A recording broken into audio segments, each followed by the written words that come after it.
Dear viewers, इस topic को अंग्रेजी में देखने के लिए देखिए हमारा इंग्लिश यूट्यूब चैनल। दृष्टि आईएएस के टू द पॉइंट प्रोग्राम में आपका स्वागत है। आज के एपिसोड में हम बात करेंगे उपराष्ट्रपति के पद की, लेकिन सबसे पहले जान लेते हैं कि टॉपिक आखिर खबरों में क्यों है। हाल ही में वकीलों के एक संगठन ने बंबई उच्च न्यायालय में एक जनहित याचिका दायर कर भारत के उपराष्ट्रपति जगदीप धनखड़ के खिलाफ कार्रवाई की मांग की है। याचिका में कहा गया है कि न्यायपालिका पर उपराष्ट्रपति के हालिया बयान भारत के संविधान में विश्वास की कमी को दर्शाते हैं। ऐसे में उन्हें अयोग्य घोषित किया जाना चाहिए। चलिए जानते हैं उपराष्ट्रपति पद के बारे में। भारतीय संविधान के अनुच्छेद 63 के मुताबिक भारत का एक उपराष्ट्रपति होगा। उपराष्ट्रपति भारत का दूसरा सर्वोच्च संवैधानिक पद है। इसे अमेरिका के उपराष्ट्रपति की तर्ज पर बनाया गया है।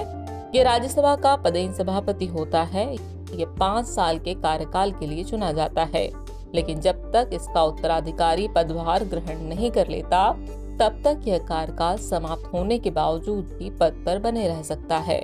उपराष्ट्रपति के पद के लिए अर्हताओं की बात करें तो इसमें शामिल है: पहली, भारत का नागरिक होना चाहिए। दूसरी, 35 वर्ष की आयु पूरी होना चाहिए। तीसरी, राज्यसभा के सदस्य के रूप में चुनाव के लिए योग्य होना चाहिए। और चौथा, केंद्र सरकार, किसी राज्य सरकार, किसी स्थानीय प्राधिकरण या किसी अन्य सार्वजनिक प्राधिकरण के अधीन लाभ का कोई पद धारण नहीं करना चाहिए। चलिए अब जानते हैं कि उपराष्ट्रपति का निर्वाचन कैसे होता है। मौजूदा उपराष्ट्रपति का कार्यकाल समाप्त होने से पहले पद की रिक्ति को भरने के लिए चुनाव होना चाहिए। यदि यह पद इस्तीफा, अयोग्यता या मृत्यु से खाली हो जाता है तो इसके रिक्त होने के बाद जितनी जल्दी हो सके रिक्ति को भरने के लिए चुनाव किया जाना चाहिए। नवनिर्वाचित उपराष्ट्रपति पदभार ग्रहण करने की तिथि से 5 वर्ष की पूर्ण अवधि तक पद पर बना रहता है, न कि पूर्व राष्ट्रपति के बचे हुए कार्यकाल तक। राष्ट्रपति और उपराष्ट्रपति चुनाव अधिनियम 1952 तथा राष्ट्रपति एवं उपराष्ट्रपति चुनाव नियम 1974 के साथ संविधान के अनुच्छेद 324 के तहत उपराष्ट्रपति के पद के लिए चुनाव भारतीय निर्वाचन आयोग के द्वारा कराया जाता है। भारतीय संविधान के अनुच्छेद 66 के अनुसार उपराष्ट्रपति का चुनाव निर्वाचक मंडल के सदस्यों द्वारा किया जाता है। आपको बता दें कि इस निर्वाचक मंडल में संसद के दोनों सदनों के सदस्य शामिल होते हैं, यानी राज्यसभा के मनोनीत सदस्य भी इस चुनाव में भाग लेते हैं।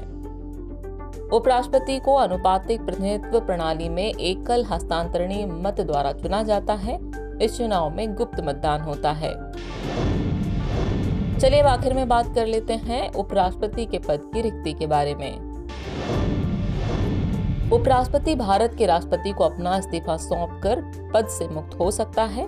उपराष्ट्रपति को राज्यसभा के एक प्रस्ताव द्वारा पद से हटाया जा सकता है, जो उस समय उपस्थित सदस्यों के बहुमत द्वारा पारित हुआ हो और इसे लोकसभा की सहमति प्राप्त हुई हो।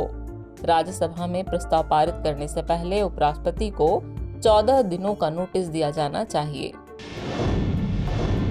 चलिए वक्त हो चला है आज के टॉपिक से रिलेटेड अभ्यास प्रश्न को नोट करने का। तो अभ्यास प्रश्न है: भारत के उपराष्ट्रपति के संबंध में निम्नलिखित कथनों पर विचार कीजिए। कथन 1 है, उपराष्ट्रपति भारत का दूसरा सर्वोच्च संवैधानिक पद है। कथन 2 है, ये लोकसभा का पदेन अध्यक्ष होता है।